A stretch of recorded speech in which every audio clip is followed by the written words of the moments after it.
नाजरीन, ये हालात का यूट्यूब चैनल है और आज हम बात करते हैं बिजली बिल में व्हीलिंग चार्जेस के घोटाले की। जी हाँ नाजरीन, महावितरण यानी MSCDCL का एक बड़ा घोटाला मुबैना तौर पर एडवोकेट मंदार भट्ट ने उजागर किया है और वो है व्हीलिंग चार्ज घोटाला। जी हाँ नाजरीन, ये व्हीलिंग चार्जेस क्या होते हैं और ये घोटाला क्या है, आइए सुनते हैं मंदार भट्ट की जबानी। इस वीडियो को लाइक और शेयर कीजिए और आखिर तक बने रहिए इस वीडियो से ताकि इस घोटाले से आप भी आगाह हो जाएं। मराठी. शुक्रिया नाजरीन। नमस्कार. मी मंदार श्रीपाद भट देवा शपथ मी मंदार श्रीपाद भट देवा शपथ सांगतो की मी सत्य बोलेन, सत्य तेच बोलेन आणि सत्याशिवाय अन्य काहीही बोलणार नाही. नमस्कार सर्वांना. Good morning. 25 फेब्रुवारी 2025 रोजी पण मी हाच मुद्दा उपस्थित केलेला. मी पुन्हा एकदा MERC समोर हा विषय मांडू इच्छितो की 2016 नोव्हेंबर पासून MSCDCL या कंपनीने सर्वसाधारण म्हणजे रिटेल ग्राहकांकडून व्हीलिंग चार्जेस घ्यायला सुरुवात केली. MSCDCLचं असं म्हणणं आहे की MERC has given approval to MSCDCL to collect wheeling charges from retail consumer. मी मागच्या वेळेस पण सांगितलेलं, आताही सांगतो की MERC is not empowered to approve wheeling charges to retail consumers. मागच्या वेळेसचे चेअरमन त्यांनी मला विचारलं होतं की याच्यासाठी तुमच्याकडे काय पुरावा आहे का. तर I have got a evidence also. I have a statement of solicitor general of India, ज्यांनी त्यांच्या ओपिनियनमध्ये क्लिअर कट म्हटलेलं आहे की जिथे ओपन ऍक्सेस असतो तिथेच व्हीलिंग चार्ज लागू शकतात. विदाऊट ओपन ऍक्सेस रिटेल ग्राहकांकडनं व्हीलिंग चार्जेस घ्यायचा अधिकार कुठल्याही डिस्कॉमला नाहीये. भारतासाठी सर्वांसाठी इलेक्ट्रिसिटी ऍक्ट एकच आहे. महाराष्ट्र सोडून महाराष्ट्राच्या बाहेर कुठल्याही स्टेटमध्ये घरगुती ग्राहकांकडनं व्हीलिंग चार्जेस कलेक्ट केले जात नाही.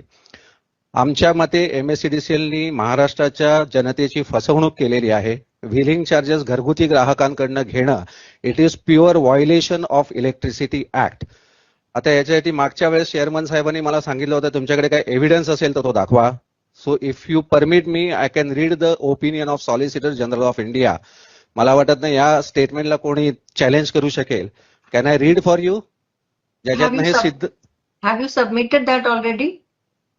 I have already submitted to MERC. मी MERC ला गेली 3 वर्ष करस्पॉन्डन्स करतोय की जर व्हीलिंग चार्जेस रिटेल ग्राहकांना तुम्ही अप्रूव्ह केले असाल तर इलेक्ट्रिसिटी ऍक्ट मध्ये त्याचं प्राविधान कुठे हे दाखवा आणि आम्हाला त्याचा पुरावा दाखवा की हे तुम्हीच अप्रूव्ह केलेले आहे. आमच्या ऑब्झर्वेशन नुसार right from order number 48, order number 322 कुठल्याही ऑर्डरमध्ये असं नमूद केलेलं नाहीये की घरगुती ग्राहकांकडनं रिटेल कस्टमरकडनं व्हीलिंग आकार चार्ज करण्यात यावा. If you read the order number 48, order number 48 मध्ये फक्त 5 करोड रुपये अॅन्युअली कलेक्शनचं बजेट दिलं गेलं होतं MSCDCL ला. हे ऑर्डर नंबर 48 मध्ये क्लिअर कट मेन्शन आहे.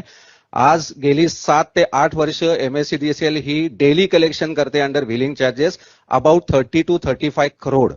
आणि सगळ्यात मोठा घोटाळा असा आहे की MSCDCLनी 2017 पासून त्यांच्या फायनान्शियल स्टेटमेंटमध्ये रेव्हेन्यू फ्रॉम व्हीलिंग चार्जेस दाखवायचे बंद केलेले आहेत.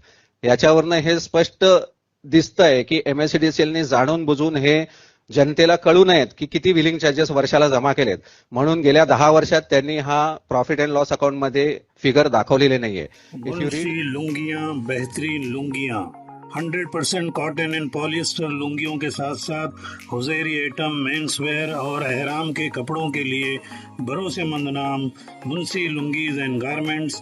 पता है 356 पंजाबी कंपाउंड, कासिमपुरा, अपोजिट बाग फिरदौस मस्जिद भी.